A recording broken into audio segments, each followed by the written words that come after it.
Iglesia Cristiana La Familia presenta un mensaje a la luz de la palabra. Con el pastor Bernardo Ríos. A continuación.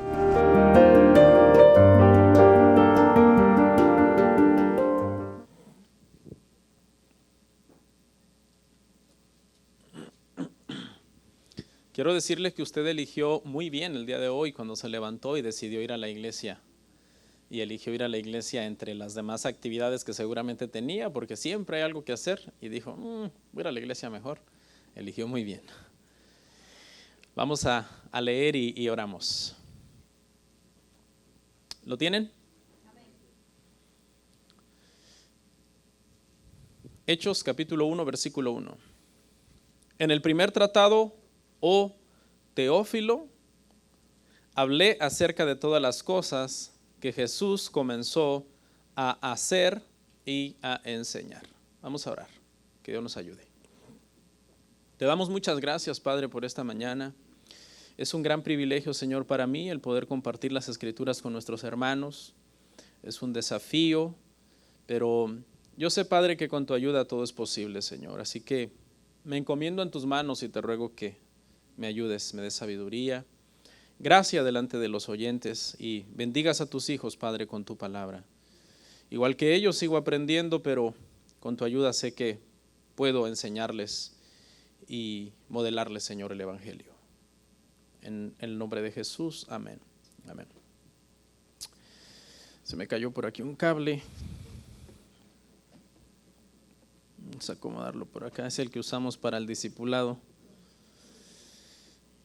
Bueno, hermanos, la semana pasada terminamos Hebreos y hoy vamos a comenzar Hechos.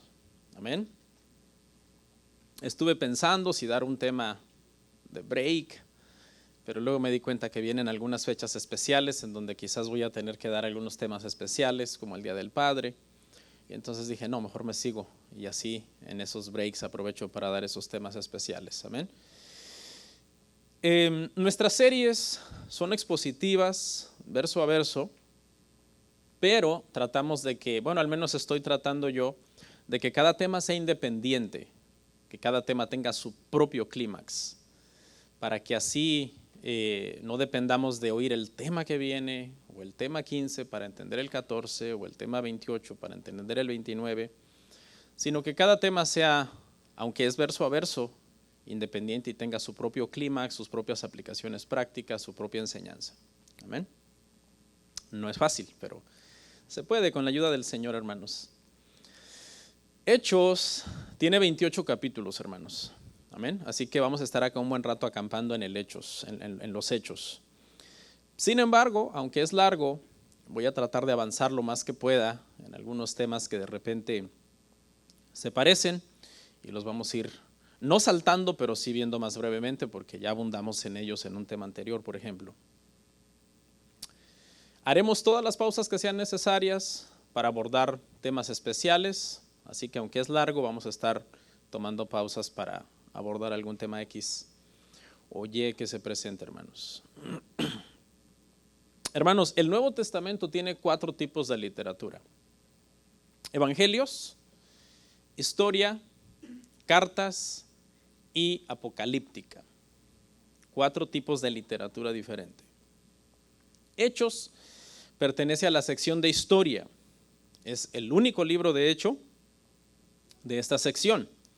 Al igual que la sección de apocalíptica, que solamente contiene un solo libro, el libro de Apocalipsis. Amén. No quiero que se confundan, no estoy diciendo que el Nuevo Testamento se divide en 4 secciones, porque por tradición el Nuevo Testamento se divide en 5 secciones. Lo que estoy diciendo es que tiene 4 diferentes tipos de literatura. Entonces, ¿por qué se divide en 5 secciones? Bueno, porque las cartas se dividen en 2 secciones diferentes. Esa es la respuesta. Cartas de Pablo, cartas generales. Amén. El día de hoy, hermanos, solamente veremos la introducción al libro. Es muy importante la introducción a los libros, Siempre que me toca exponer un libro verso a verso, el tema 1 siempre es la introducción. Es importante porque nos ayuda a ponernos en la perspectiva histórica correcta y en el contexto correcto del libro, y este tema va a ayudar a nuestra más fácil comprensión del libro en general. Amén. Así que mi oración, hermanos, es que sea de bendición para ustedes. Vamos a comenzar y nuestro primer encabezado se titula La importancia del libro de los Hechos. La importancia del libro de los Hechos. Particularmente es de los libros que más me gusta, por una razón. Una de las áreas que más me gusta a mí de estudio es la historia. Historia es una de las cosas que más me gusta estudiar. Entonces, me gusta mucho la teología, obviamente, y cuando dimos Romanos lo disfruté, pero para serles sinceros también lo sufrí, porque no es fácil, es un libro muy difícil. Siento que voy a disfrutar más Hechos, porque es un libro de historia y la historia es algo que a mí por naturaleza me gusta.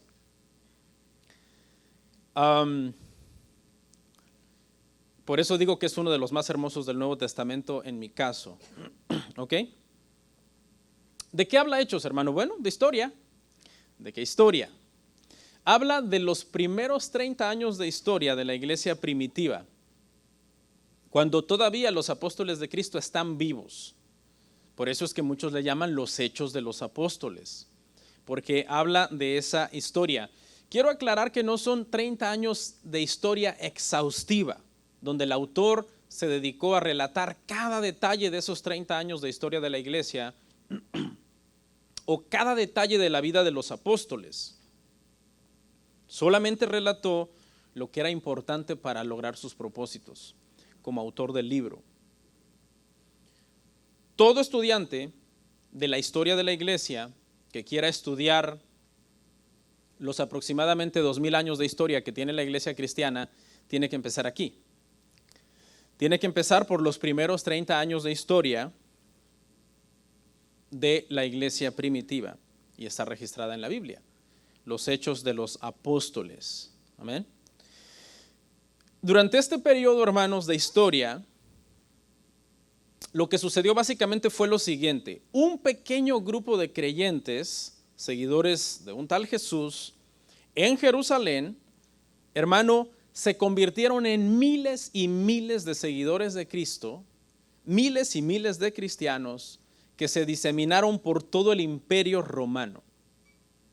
Eso es básicamente lo que cubre este libro. Cómo ese crecimiento de unos cuantos cristianos llegó a convertirse en miles y miles de cristianos que ahora ya no estaban solamente de forma local en un lugar X, sino diseminados por todo el mundo conocido perteneciente al imperio romano de aquel entonces. Lo que vamos a ver es al Espíritu Santo obrando de una forma poderosa y maravillosa en la vida de los apóstoles. De hecho, basado en esto, hay personas que prefieren, en lugar de llamarlo los Hechos de los Apóstoles, prefieren llamarlo los Hechos del Espíritu Santo a través de los apóstoles. Porque el Espíritu Santo es un personaje central en Hechos. Hechos, hermano, cubre la vida de dos grandes personajes del Nuevo Testamento, dos grandes apóstoles. La mitad de Hechos aproximadamente cubre la vida de Pedro y la otra mitad habla de la vida de Pablo. Sin embargo, sobre esos dos personajes hay uno más importante y ese es el Espíritu Santo. En realidad es más del Espíritu Santo que el libro de Hechos, hermanos, habla. Más de 50 veces es mencionado el Espíritu Santo y aparece el Espíritu Santo en los Hechos regenerando a los creyentes, llenando a los creyentes, santificando a los creyentes, disciplinando a los creyentes, Ananías y Zafira, eligiendo diáconos, Hechos 6, eligiendo misioneros, Hechos 13, dirigiendo las funciones de los ancianos, cómo deberían los ancianos de gobernar la iglesia, convirtiendo personas ordinarias en extraordinarias, como el caso de Pedro, por ejemplo. Y vemos al Espíritu Santo en Hechos 15:28 teniendo la última palabra sobre lo que se va a decidir en el concilio de Jerusalén con respecto a la aceptación y los términos bajo los cuales se iban a aceptar a los gentiles dentro de la iglesia cristiana. Así que el Espíritu Santo, hermanos, es central. En resumen, podríamos decir que los Hechos trata sobre cómo el Espíritu Santo controla toda la misión de la iglesia desde que la iglesia nace en Hechos capítulo 2 hasta 30 años después, cuando Pablo termina en Roma en una especie de arraigo domiciliario, estaba preso pero con muchos privilegios y ahora predicando el evangelio en Roma y llegando el evangelio a todo el mundo por medio de esa predicación. La iglesia estaba llena de poder, nadie la podía parar, la maquinaria religiosa judía no la pudo detener, el imperio romano no la pudo detener, el diablo no la pudo detener. Y Jesucristo dijo que ni la muerte, ni el Hades, ni el infierno la puede detener. Así que es un libro muy importante en el tema de la iglesia. Vamos a estar aprendiendo mucho de eclesiología, hermanos, del Espíritu Santo. Va a ser una bendición con la ayuda del Señor. Amén. Este tema.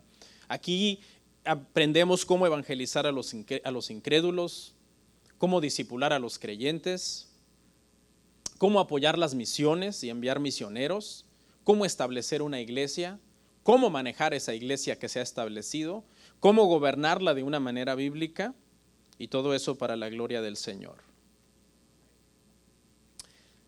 Entonces, ¿es histórico, no teológico? Sí, es histórico, pero también es teológico. Porque en Hechos los apóstoles se encargan de presentar por medio de textos del Antiguo Testamento a Jesucristo como el Mesías que se había estado esperando. Y esa es entonces la importancia del libro de los Hechos. Es de suma importancia para los cristianos que quieren aprender la historia de la iglesia, porque es el paso número 1 para estudiar los 2000 años de historia. Aprender primero los primeros 30 años de la historia de la iglesia apostólica. ¿Quién es el autor? El autor es el encabezado que sigue, hermanos. El testimonio unánime de la iglesia primitiva es que fue Lucas, el autor que también escribió su evangelio. Entendemos que primero escribió Lucas, porque ese es el que es llamado el primer tratado, y después escribió Hechos, y Hechos es llamado entonces el segundo tratado. Lucas es el que reúne el perfil académico y espiritual y de haber sido testigo presencial para haber sido el que escribió este evangelio. ¿Okay? Esto fue lo que la iglesia enseñó desde sus inicios, los padres de la iglesia como por ejemplo Ireneo, Clemente de Alejandría y Tertuliano. En los primeros siglos de la iglesia dijeron que había sido Lucas el que había escrito este evangelio. Les hago un llamado, hermanos, a tener mucho cuidado porque en el siglo pasado, cuando se levantó mucho la teología liberal, en la teología liberal comenzó a cuestionar mucho los autores de la Biblia. Y comenzaron a decir, siempre no estamos tan seguros que el Apocalipsis haya sido escrito por el apóstol Juan. Porque en los primeros siglos se mencionan a 3 Juanes, estaba Juan el teólogo, estaba Juan el anciano, estaba Juan el apóstol, y siempre no estamos tan seguros. Es más, creemos, empieza a decir la crítica textual, que Apocalipsis no lo escribió el apóstol Juan, porque el que escribió Apocalipsis era un intelectual, tuvo que haber sido Juan el teólogo. Tengamos mucho cuidado con esas cosas. Por ejemplo, acerca de Isaías, que comienzan a decir, siempre Isaías no fue escrito por un Isaías. Hay 3 Isaías y luego se juntaron esas 3 partes y se hizo el libro de Isaías. Tengamos mucho cuidado, hermano. Mire, hermano, cuando de repente se levante una corriente a cuestionar algo que la iglesia creyó desde el siglo I, desde el siglo II, tengamos muchísimo cuidado. Porque por eso yo les estoy diciendo, desde los primeros siglos, desde los primeros años, los padres de la iglesia dijeron, fue Lucas quien escribió el evangelio. Entonces, esa información es importante y es digna de que nosotros la consideremos. ¿Quién era Lucas? Lucas, hermanos, era un médico. ¿Okay? Esa era su profesión. se puede ver, aparte de que específicamente dice que era médico la Biblia, también eso se puede ver en la forma que él escribía. Por ejemplo, en su evangelio él utilizó términos médicos, a diferencia de los otros evangelistas. En Lucas 4:35 utilizó el término apropiado para convulsiones. En Lucas 9:38 utilizó el término médico exacto para referirse a hacer un reconocimiento, una auscultación de un enfermo. Y en Lucas 18:25, sobre aquel tema famoso de pasar un camello por el ojo de una aguja, los demás evangelistas que hablaron de ese tema usaron el término griego para aguja normal, pero Lucas usó el término para aguja de cirujano. Era un médico entonces. Eso lo deducimos por su evangelio, pero aparte vamos a ver una cita donde específicamente dice que él era médico. Esto quizás le va a sorprender a algunos, pero la historia dice, y hay bastante al respecto, bastante información, que Lucas era un esclavo. Esto les puede sonar raro a algunos porque dicen, ¿un médico siendo esclavo? Bueno, lo que pasa es que el término esclavo, hermanos, en los primeros siglos, en los tiempos de Jesús, no era el mismo término o no se entendía en la misma forma en que nosotros lo entendemos hoy. ¿Ok? En el siglo I era muy común que los médicos eran esclavos. Eso era muy común. Si eras médico, era un esclavo. Un esclavo de alto rango, obviamente porque podía haber esclavos de alto rango en esa época. ¿Ok? Entonces se dice que el médico Lucas, el evangelista Lucas, era un esclavo. Era muy amigo de Pablo. Esto lo podemos ver. Había un amor entrañable muy fuerte entre Pablo y Lucas. En Colosenses 4:14, usted lo puede ver en su casa, donde Pablo se refiere a Lucas como el médico amado. Era muy especial para él. De hecho, en la mitad de Hechos, Lucas y Pablo están juntos. En la primera mitad no están juntos, Lucas no es testigo ocular de la primera mitad de Hechos. La segunda mitad, entonces, ¿cómo le escribió? Ahorita vamos a ver cómo le escribió. En la segunda mitad, Lucas está todo el tiempo al tanto de Pablo, cuidando a Pablo, porque Pablo sufría mucho, inclusive sufría enfermedades físicas y encarcelamientos continuos. Entonces, sabemos que Lucas es muy amigo del apóstol Pablo. Otra característica me parece que es la que sigue. Médico, esclavo, amigo de Pablo. La cuarta, era un gentil. ¿Okay? Esto es lo que la tradición ha creído acerca de Lucas por muchos siglos. Esto se deduce de Colosenses 4, 7, 18. ¿Por qué? El apóstol Pablo está haciendo una lista de personas y las divide en dos grupos, los de la circuncisión y los de no circuncisión. Los de la circuncisión son los judíos, obviamente, y los no circuncisos son gentiles, y el apóstol Pablo coloca a Lucas en la lista de los no circuncidados. Entonces de ahí es donde se deduce que Lucas era un gentil. Y por último, y muy importante, Lucas, hermanos, no fue un apóstol de Jesucristo, en el sentido de los 12 que el Señor escogió. Muchos predicadores inocentemente cometen el error de incluir a Lucas y a Marcos por el hecho de haber sido evangelistas entre la lista de los apóstoles de Cristo, pero recordemos, hermano, que de los evangelistas solamente 2 son apóstoles de Cristo, escogidos aquella noche que él pasó orando, Mateo 10, para escoger a sus apóstoles, y son solamente Mateo y Juan, y Marcos y Lucas, aunque son evangelistas, no son apóstoles. ¿Tenemos eso claro, hermanos? ¿Sí? Bueno, váyanse despertando, hermanos. Labor Day es mañana, ¿así? Pero ya unos ya tienen la mente ahorita en el lago, no sé dónde. Tranquilos. Ya vio que es Labor Day y automáticamente la asistencia, ¡pum!, hoy. ¿Sí? ¿Por qué? Bueno, pues la gente está de vacaciones. Y es bueno tomar vacaciones. En estos días también me les voy a fugar por ahí. Pero hermano, hay personas, hermano, que en el verano pasan más tiempo en la playa que en la iglesia. Son vacaciones cada 15 días, cada 8 días. Entonces, tengamos mucho cuidado, hermanos, con esas situaciones. Amén. Bueno, nuestro encabezado que sigue, hermanos, fecha del libro de Hechos. Todo lo que estamos viendo es importante, hermano, ¿ok? No es de desestimar, que a mí qué me importa quién lo escribió, que a mí qué me importa cuándo se escribió. Todo esto es importante, facilita nuestra comprensión del libro. La fecha, ¿pusieron el encabezado, hermanos? No vi, pero bueno, si ya lo pusieron está bien. Escuche. Por varias razones, se deduce, hermano, obviamente, que Hechos fue escrito antes de quién. Por lo menos antes de quién. Por lo menos antes de Lucas. Porque Lucas es llamado el primer tratado de Lucas. Y por ende, Hechos es el segundo tratado de Lucas. ¿Ok? Entonces, hermanos, basado en esto, se entiende que Lucas tuvo que haber sido escrito, casi por fuerza, diría yo, antes del año 64 o antes del año 65 después de Cristo. ¿Por qué esta fecha nos sirve como referencia para ubicar la fecha de escritura de Hechos? Porque lo que sucedió en ese año está registrado en los anales de la historia secular, en donde, hermano, Nerón, un emperador romano, emprendió una persecución terrible en contra de la iglesia cristiana a causa de un incendio, etcétera. Luego hablamos de historia en otra oportunidad. ¿Okay? Y que él culpó a los cristianos de haber sido los que provocaron el incendio, y se cree que en esa persecución, en ese año 64-65 más o menos, es cuando mueren martirizados el apóstol Pedro y el apóstol Pablo. ¿Ok? Entonces tuvo que haber sido antes de esa fecha. Le voy a dar varias razones de por qué. Primero, porque a pesar de que Pablo termina preso al final del libro, Pablo termina con muchas libertades. Ya lo vamos a ver el capítulo y versículo. O sea, Pablo termina en una sensación, hermano, de triunfo. ¿Ok? Pablo está preso, es cierto, está esperando juicio, pero tiene muchas libertades para seguir predicando el evangelio. Esa es la primera razón. Entonces, no puede ser en el contexto histórico que están bajo la persecución de Nerón en ese momento, porque Pablo tiene muchas libertades. El que sigue.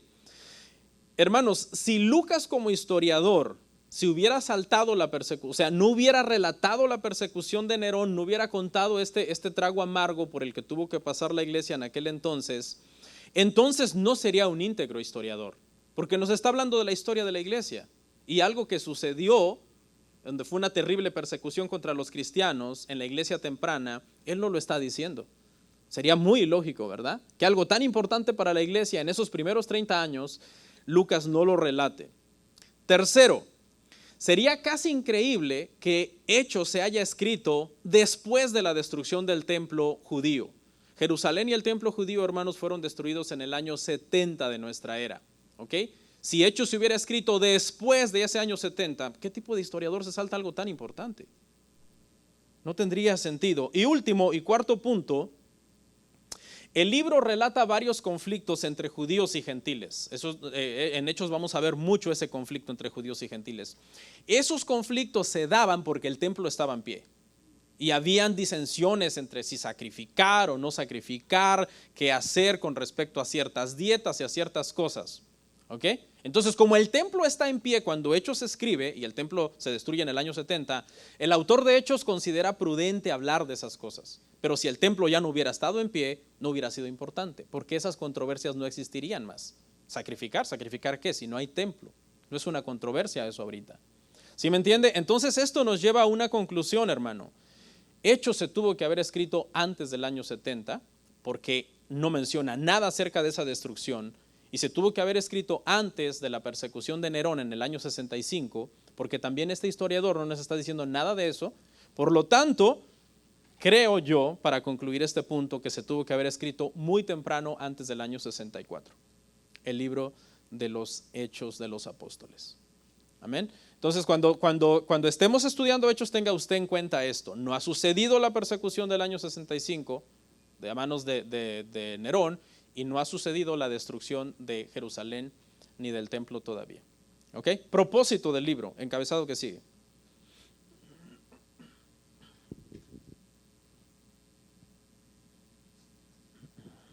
Vamos a leer Hechos 1:8. Hechos 1:8, hermanos. Pero recibiréis poder cuando haya venido sobre vosotros el Espíritu Santo, y me seréis testigos en Jerusalén, en toda Judea, en Samaria y hasta lo último de la tierra. Cada vez que se escribe un libro, hermanos, debe de tener un propósito. Por lo menos un propósito principal o varias razones secundarias. ¿Ok? En el caso de la escritura del libro de Hechos, vamos a ver tres posibles razones para que Lucas, hermano, lo haya escrito. ¿Ok?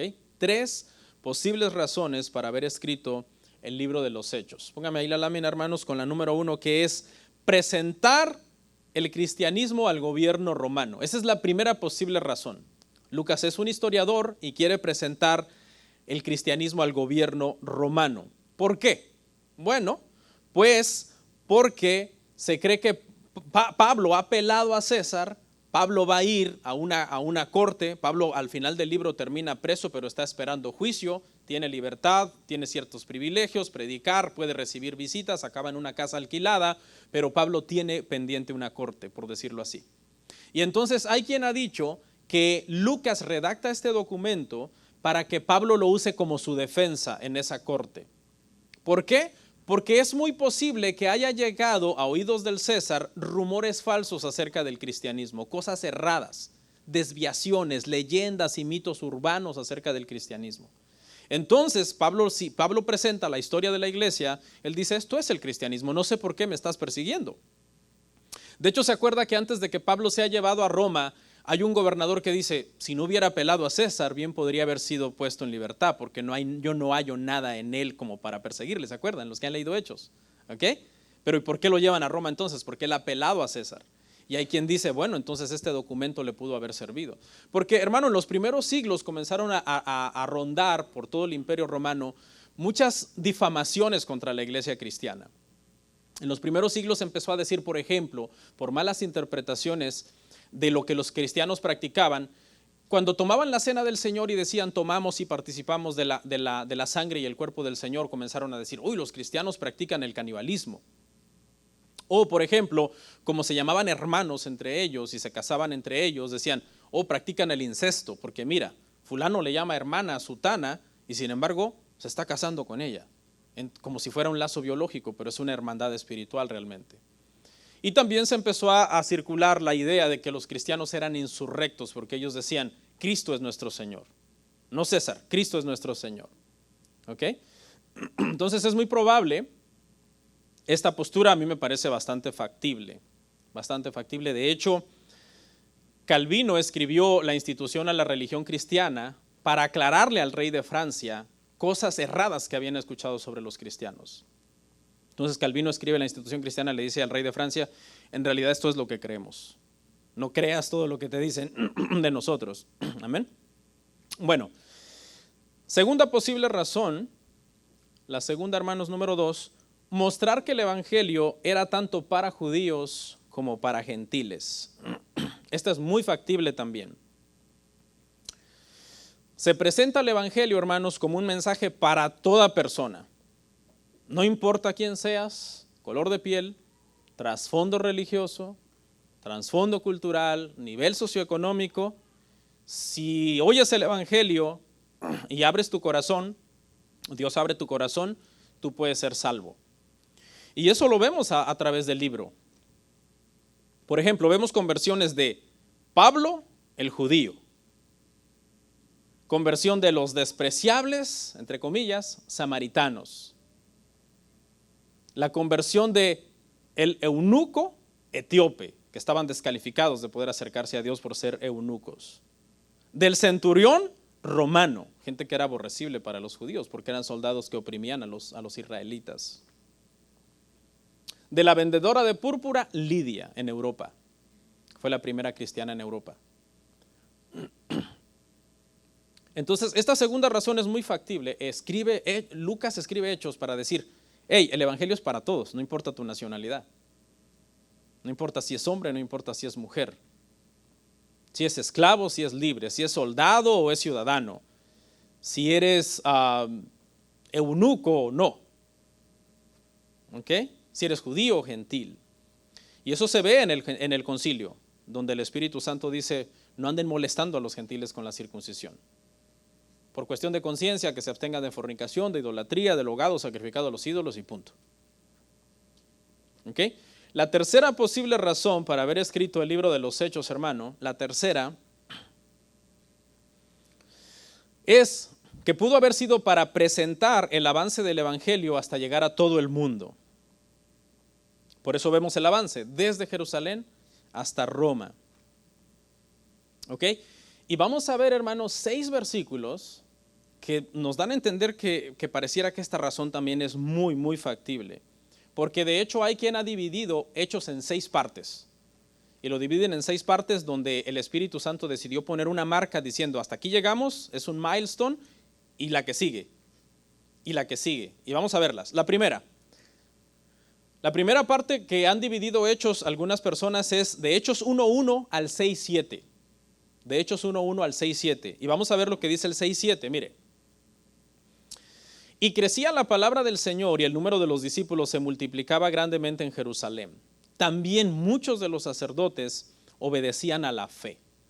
La primera marca que estamos viendo, hermanos, es forma local, localmente, en Jerusalén. El evangelio estableciéndose, creciendo, dice, ¿ok? Multiplicándose grandemente e inclusive creyendo hasta familiares de los sacerdotes. No los sacerdotes exactamente. Este verso no quiere decir que Anás y Caifás se convirtieron, sino familiares. Porque así era como funcionaba en aquel entonces el tema de los sacerdotes, por familias, las familias de los sacerdotes. Entonces esta es la primera parte. Hay una lucha, pero al final crecía la palabra del Señor y el número de los discípulos se multiplicaba. Segunda parte, del 6:8 al 9:31. Se describe cómo se extiende el cristianismo, ahora sale de su forma local y llega hasta Samaria. Vamos a ver la cita, Hechos 9:31. Entonces las iglesias tenían paz por toda Judea, Galilea y Samaria, y eran edificadas andando en el temor del Señor. Escucha aquí, y se acrecentaban fortalecidas por el poder del Espíritu Santo. Ahora ya no estamos hablando en forma local. El verso anterior fue en forma local. En Jerusalén se estableció la iglesia, se estableció el evangelio al punto que hasta los familiares de los sacerdotes creían. ¿Pero se quedó ahí todo? No, porque Jesús les dijo, recibiréis poder. Y empezando desde Jerusalén, Judea, Samaria, me seréis testigos hasta ¿dónde? Hasta lo último de la tierra. Y ahora vemos entonces cómo ha avanzado de una forma local por todo Jerusalén, por toda Palestina, por todo Galilea, por toda Judea. Y ahora el evangelio ha llegado hasta Samaria. Esa es la segunda parte. Tercera parte, del 9:32 al 12:24. Del 9:32 al 12:24. Incluye la extensión del evangelio ahora, ya no solamente en Jerusalén, Samaria, ahora el evangelio llega hasta Antioquía y se convierte el gentil Cornelio. Hechos 12:24, por favor. Hechos 12:24 dice, pero la palabra del Señor crecía y se multiplicaba. ¿Sí ve? Crecía y se multiplicaban los discípulos, se fortalecía la palabra, la gente estaba firme en la fe. La iglesia lo que sigue es avanzando. Cuarta parte, de Hechos 12:25 al 16:5. ¿Ok? Ahí ya se va el evangelio a toda Asia Menor y a Galacia. Veamos 16:5. Hechos 16:5. Así que las iglesias eran confirmadas en la fe y aumentaban en número cada día. Fíjese, hay pasajes donde lo que aumentan son los discípulos, ahora lo que aumentan son las iglesias. Porque es que si hay muchos cristianos se necesitan muchas iglesias. De hecho, la carta a Galacia no es una carta a una iglesia, es una carta a las iglesias de Galacia, porque hay muchas iglesias en Galacia. Y parece que el autor tiene una agenda, ir mostrando el crecimiento, el avance, tanto de la palabra como de los discípulos, como de las iglesias. Quinta parte, del 16:6 al 19:20. ¿Ok? Ahí ya, hermano, eso se vuelve internacional ahora, porque ahora se va hasta otro continente, hasta Europa. En Corinto, en Éfeso son establecidas ahora las primeras iglesias. Mírenlo cómo dice ahí, Hechos 19:20. Así crecía y prevalecía poderosamente la palabra del Señor. ¿Ok? Y lo que estamos viendo aquí ahora, hermanos, es cómo el evangelio ha llegado a Europa. Se convierte la primera persona en Europa, que es Lidia, esta mujer que era una mujer rica, pudiente, vendedora de púrpura. Dice que oyó el evangelio de parte del apóstol Pablo. El Señor abrió su corazón para que creyera, se convirtió y prestó su casa para que en su casa naciera la primera iglesia. ¿Sí sabe cuál fue la primera iglesia de Europa, verdad? ¿Alguien se acuerda cuál fue la primera iglesia en Europa? La iglesia de los filipenses. ¿Ok? La iglesia de los filipenses fue la primera iglesia en Europa, nació en la casa de Lidia. Eso está registrado en este libro. Vamos a hablar un poco más acerca de eso cuando lleguemos ahí, hermanos. Amén.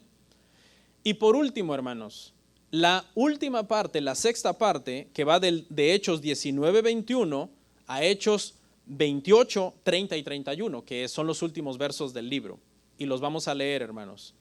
Aquí vemos ya cómo el evangelio ahora ha llegado a Roma, la capital del mundo, en aquel entonces. Hechos 28, 30 y 31. Y Pablo permaneció 2 años enteros en una casa alquilada y recibía a todos los que a él venían, predicando el reino de Dios y enseñando acerca del Señor Jesucristo. Escuche esto, abiertamente y sin impedimento. Está preso, está esperando juicio, pero tiene libertades. Puede recibir gente, puede salir y visitar gente y predicarle el evangelio a quien él, ¿verdad? Dios le permita predicar el evangelio. Y entonces, en resumen, hermano, pareciera que este tercer propósito del autor de Hechos, que es Lucas, es ir mostrando cómo la iglesia poco a poco, aquí lo que vimos fue un avance rápido, ¿verdad? Nos tomó 10 minutos, pero estamos hablando de 30 años, hermano, de avance, 30 años, ¿ok? No es que rapidito al otro día pasó de Jerusalén a Samaria, de Samaria a Antioquía, de Antioquía a Corinto, a Éfeso, a Europa, a Roma, no. Fue un proceso de 30 años, donde nadie pudo parar la iglesia, hermano. Al principio se dijo, no les hagan caso. Si Dios no está con ellos, este movimiento va a desaparecer solo. Pero mire hoy, 2022, y aquí está la iglesia, hermano. Amén. Y seguimos predicando el evangelio y almas se siguen convirtiendo. Unos se van al mundo, pero otros, hermanos, están firmes en el Señor y naciendo de nuevo y siendo fieles al Señor hasta la muerte, hasta el final, como mandan las Escrituras, hermanos. ¿Ok? Obviamente esas personas que salen del cuerpo de Cristo, dice 1 de Juan 2:19, no se preocupen, esos nunca fueron de los nuestros, salieron porque no eran de los nuestros, obviamente, ¿no? Bueno, ¿quiénes son los destinatarios de este libro? Los destinatarios de este libro, ese es el encabezado que sigue, Lucas 1:3. Lucas 1:3, hermanos, dice, me ha parecido también a mí, después de haber investigado con diligencia todas las cosas desde su origen, escribírtelas por orden, oh excelentísimo Teófilo. Note que estamos leyendo Lucas, no Hechos. ¿Pero por qué estamos leyendo Lucas? Porque resulta que en ambos tratados, Lucas le dedica sus 2 tratados a la misma persona. ¿Ok? Tanto Lucas es al excelentísimo Teófilo o Teófilo, y en Hechos es a Teófilo otra vez. Esta palabra que se le llama excelentísimo en el Evangelio de Lucas 1:3, hay quien cree que es porque era un gobernador, una persona poderosa, un ilustre, alguien que recibía este título. ¿Ok? No se sabe ciencia cierta si era cristiano, una persona en proceso de evangelización o un pagano a quien Lucas está tratando, ¿verdad?, de presentar el evangelio. Hay quien ha dicho lo siguiente, hay quien ha dicho, Teófilo no era un nombre real, sino era una forma piadosa de referirse a los destinatarios. ¿Por qué han deducido eso? Porque Teos significa Dios y Filos significa amor, y por lo tanto Teófilo significa, en pocas palabras, alguien que ama a Dios. Alguien que ama a Dios. Entonces hay quien ha dicho, no, ahí es una forma piadosa de llamar a los destinatarios en general, a toda la iglesia, para aquellos que aman a Dios, es decir, nosotros. Es decir, en cierta forma, si quisiéramos ver esta interpretación, el libro de los Hechos es dedicado a nosotros también porque amamos a Dios, ¿no? Somos teófilos en ese sentido. Alguien dirá, no, porque ese nombre está muy feo, pero el significado está bonito. El significado está bonito. A lo mejor tú tienes un nombre bien sofisticado que es alemán y significa algo feo, ¿no? Y me gustó esta postura muy importante. Hay otra postura. Hay gente que dice, hermanos, que Lucas era esclavo de Teófilo, porque se acuerda que dijimos que Lucas era esclavo, ¿ok? Y que Lucas le ha escrito el evangelio a Teófilo para que conozca de Jesucristo y que ha escrito también este libro de los Hechos para que Teófilo se empape más del cristianismo y pueda llegar al conocimiento del evangelio. ¿Ok?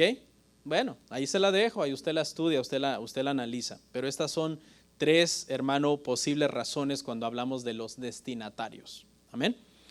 Y el encabezado que sigue es una pregunta. Y la pregunta ¿es confiable la historia de los Hechos? Es decir, vamos a estudiar 30 años de historia. La pregunta ¿es confiable? ¿Podemos confiar en esta historia? Por ejemplo, ¿cuántos en su país estudiaron la historia de su país? Yo me acuerdo cuando estudié la primaria, secundaria, preparatoria y un poco de la universidad de mi país, estudié la historia de mi país. Me acuerdo que en la primaria llevaba un libro verde que tenía una mujer enredada en una bandera en la portada, que era la historia de México. Y uno estudiaba eso como dado por sentado, es decir, esto es así, porque así lo escribió fulano. Esta es la razón por la que mataron a Emiliano Zapata. A lo mejor la historia estaba mal, pero uno dice, esta es la historia. ¿Ok? Pero ¿qué tan confiable es la historia entonces de Lucas? Dijimos que Lucas era un ¿qué? Lucas era un médico, Lucas era un erudito.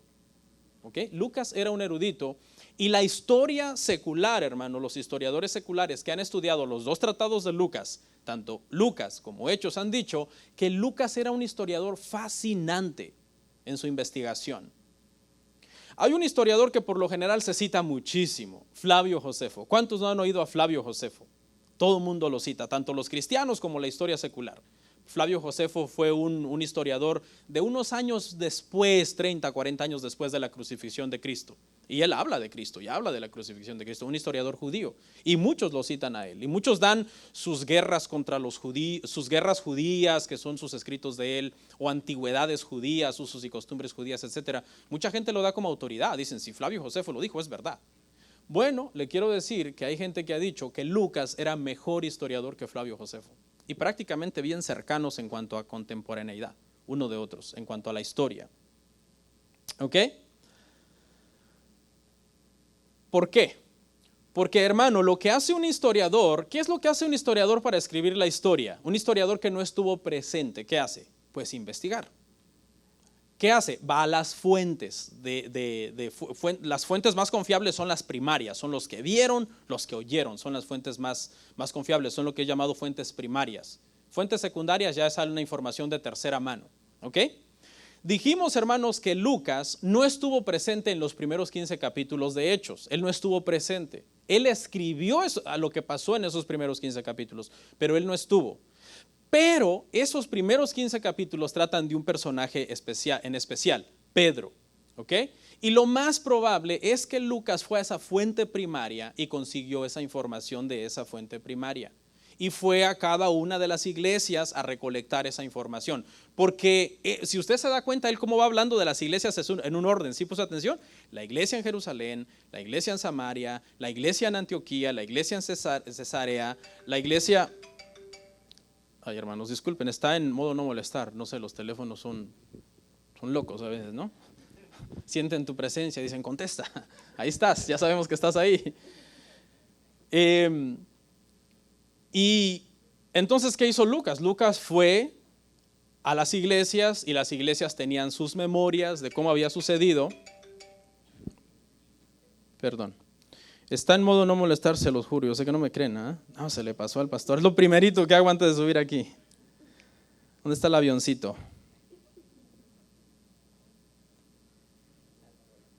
Ok. Y entonces, hermano, los primeros 15 capítulos, Lucas los investiga. ¿Ok? ¿Por qué? Porque el historiador no puede inventar la historia. Solamente la tiene que investigar fielmente. ¿Okay? De hecho, vimos ahí en el Evangelio de Lucas que él dice que se ha decidido, él se ha propuesto investigar lo que fue el Evangelio de Lucas y poner por orden las cosas que para todos no son ciertísimas, dice. Todo esto que se ha dicho acerca de Jesús, yo las voy a poner en orden. Era un gran historiador. ¿Ok?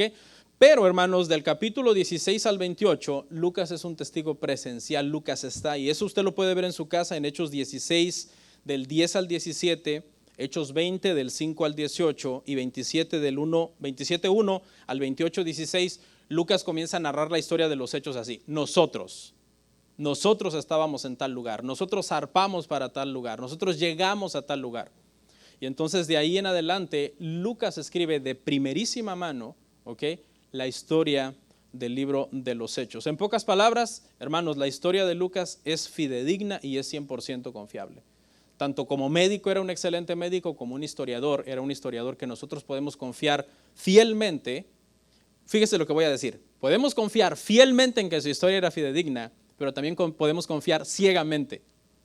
¿Y sabe por qué? Porque resulta que Hechos es un libro inspirado por Dios, puesto por el Espíritu Santo en el canon de la Biblia. Entonces es la palabra de Dios, es historia hecha la palabra de Dios y por tanto podemos confiar aún sin entenderlo o aún sin verlo claramente, podemos confiar por nuestra fe en que eso es la verdad. ¿Se imagina qué investigador o qué historiador en la época, en la historia del mundo, ha tenido como ayudante de redactar su libro de historia al Espíritu Santo? Si hay un libro de historia en todo el mundo del cual podemos confiar, es Hechos y por ende en la Biblia completa, porque es la palabra de Dios. Podemos cuestionar cualquier otro libro de historia secular que contradiga la Biblia, tenemos que desechar eso y decir, esta es la historia verdadera, así sucedió. Si la Biblia dice en Primera de Samuel que para los tiempos de David había leones en Jerusalén, pues había leones. Aunque alguien vaya y escabe y diga, pero es que no encontramos esqueletos de leones, no sé, pero había leones, porque la Biblia dice que había leones ahí. ¿Me entiende? Sí, no sé si me doy a entender. Porque es la palabra de Dios, no sé, tal vez se desintegraron los esqueletos, pero tiene que haber una explicación de por qué no se encuentran ahí los leones. Y por último, hermanos, ¿por qué Hechos termina tan abruptamente? ¿Por qué Hechos termina así? ¿Ok? Termina con Pablo en la cárcel, está predicando, pero le espera un juicio. Nos gustaría saber qué pasó después. Hay una teoría que puede ser media verdad y media mentira. Es una teoría carismática, ¿no? Y la teoría carismática va más o menos así. Los carismáticos dicen que Hechos no tiene un amén al final porque nosotros seguimos escribiendo la historia de la iglesia. Y en cierto sentido eso es verdad. Nosotros seguimos escribiendo la historia de la iglesia. Claro, ya no es una historia inspirada porque el canon ya se cerró.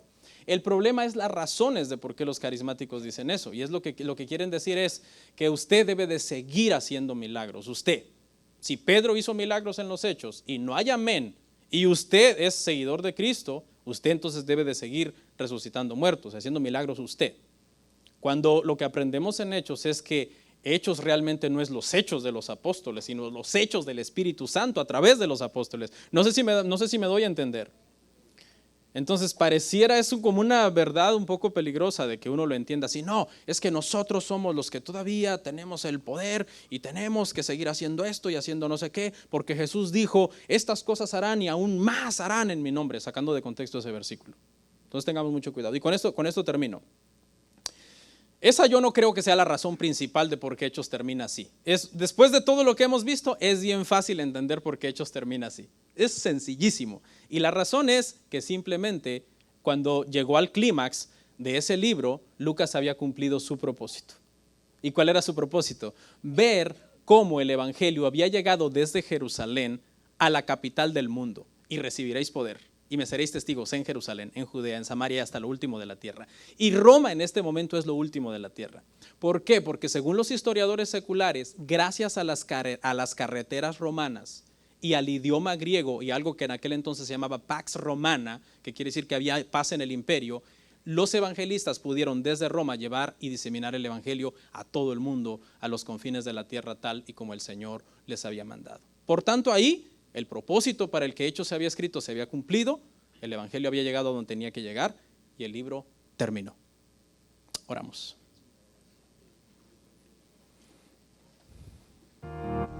Comparte, suscríbete, dale like. Gracias por tu sintonía. Hasta la próxima. Bendiciones.